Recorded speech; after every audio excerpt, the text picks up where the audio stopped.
सस्ता हो जाएगा महंगा। पेट्रोल आप बताएं 2013 में कांग्रेस की सरकार थी, उस समय हम लोग को $1.10 वेरियल मिलता था। आज $70 मिल रहा है कच्चा तेल, उसके बावजूद ₹162 तेल था और आज कहाँ ₹100 के लगभग ₹100 के पार हो गए। जहाँ तक तो ये सस्ता है या महंगा है आप बताएं। देश के यशस्वी प्रधानमंत्री को चुना गया था कि हमारे देश के भविष्य के लिए, हमारे देश के जनता के लिए, हमारे देश के युवाओं के लिए, हमारे देश की शिक्षा के लिए, ये शिक्षा व्यवस्था को ठीक करेंगे, हमारे देश के भविष्य को ठीक करेंगे। लेकिन ये देश के भविष्य को नरक में ले जाने का काम किया, देश के भविष्य को नरक में ले जाकर छोड़ रखे। आज हम लोग अपनी मेहनत के पैसे से गाड़ी खरीदे, अपने बचाव के घर परिवार के पैसे बचाकर गाड़ी खरीदे, लेकिन उनका कहाँ अधिकार है? हमारे गाड़ी के सब टैक्स देने के बाद गाड़ी लाके अपने घर में खड़ी करते, उनका कहाँ सा अधिकार है बनना हम लोग के गाड़ी के लिए?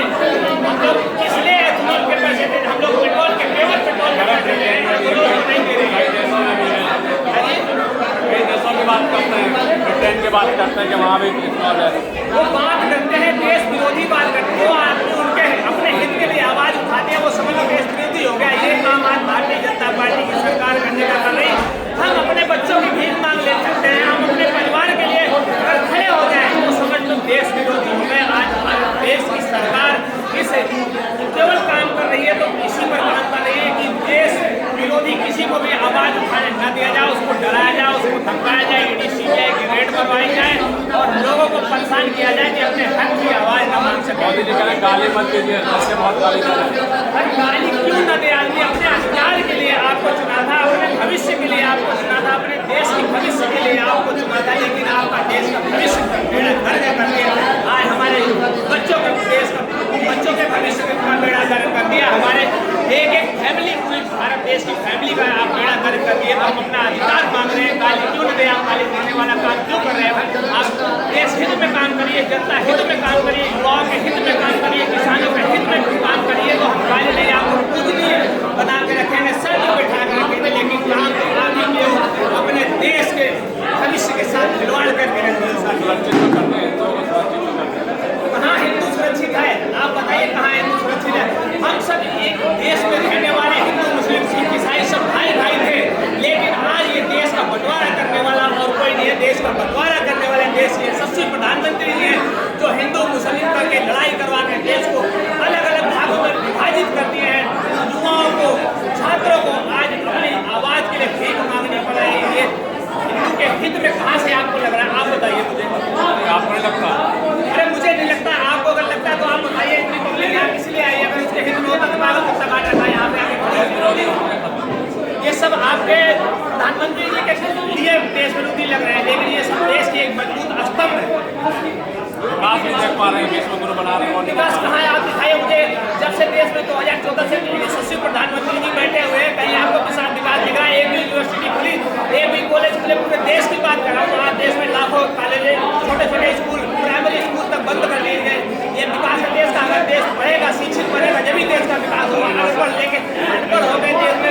नरेंद्र मोदी जिंदाबाद, देश के प्रधानमंत्री जिंदाबाद, ये करने से देश विकास नहीं होगा।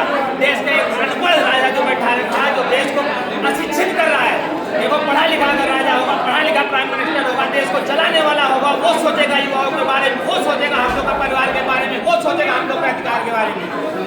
यूनिवर्सिटी बनाई जाती है, यूनिवर्सिटी तोड़ने में यूनिवर्सिटी पढ़ने के लिए लगे हैं कि जो लोग पढ़ रहे हैं वो भी ना पढ़ पाए, वो भी अशिक्षित रहे और हम लोग हमारे आगे ढोल बजाएं मोदी जी जिंदाबाद, मोदी जिंदाबाद। ये भारतीय जनता पार्टी की सरकार ने बनाए तो जरूर है। आज मैं आपके चैनल के माध्यम से कहना चाहता हूँ, बहुत कुछ बनाया है, लेकिन जो अंधभक्त बनाया है वो बहुत मजबूत बनाया है, जो कि अपने घर में बड़ी गद्दी पड़ रहे हैं।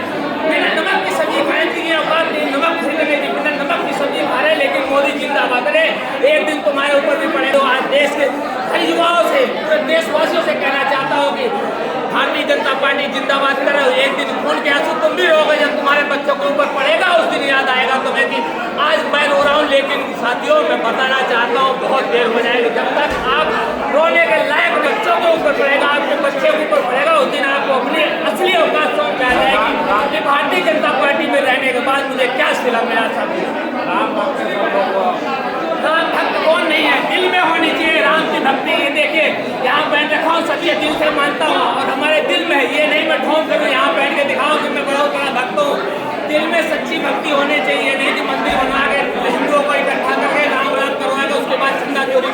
चंदा चोरी का आरोप लगा रहे हैं। आरोप लगा रहे हैं, पागल कुत्ता काट रहे इसको आरोप लगाएगा। अगर चंदा चोरी हो रही है तभी तो कोई कह रहा है। ये मंदिर बनवाए हैं राम भक्तों के लिए, अपना पेट भरने के लिए, अपना पेट पालने के लिए मंदिर बनवाएंगे, अपना ट्रस्ट को पालने के लिए। आप बताइए मंदिर पूजन कौन किया?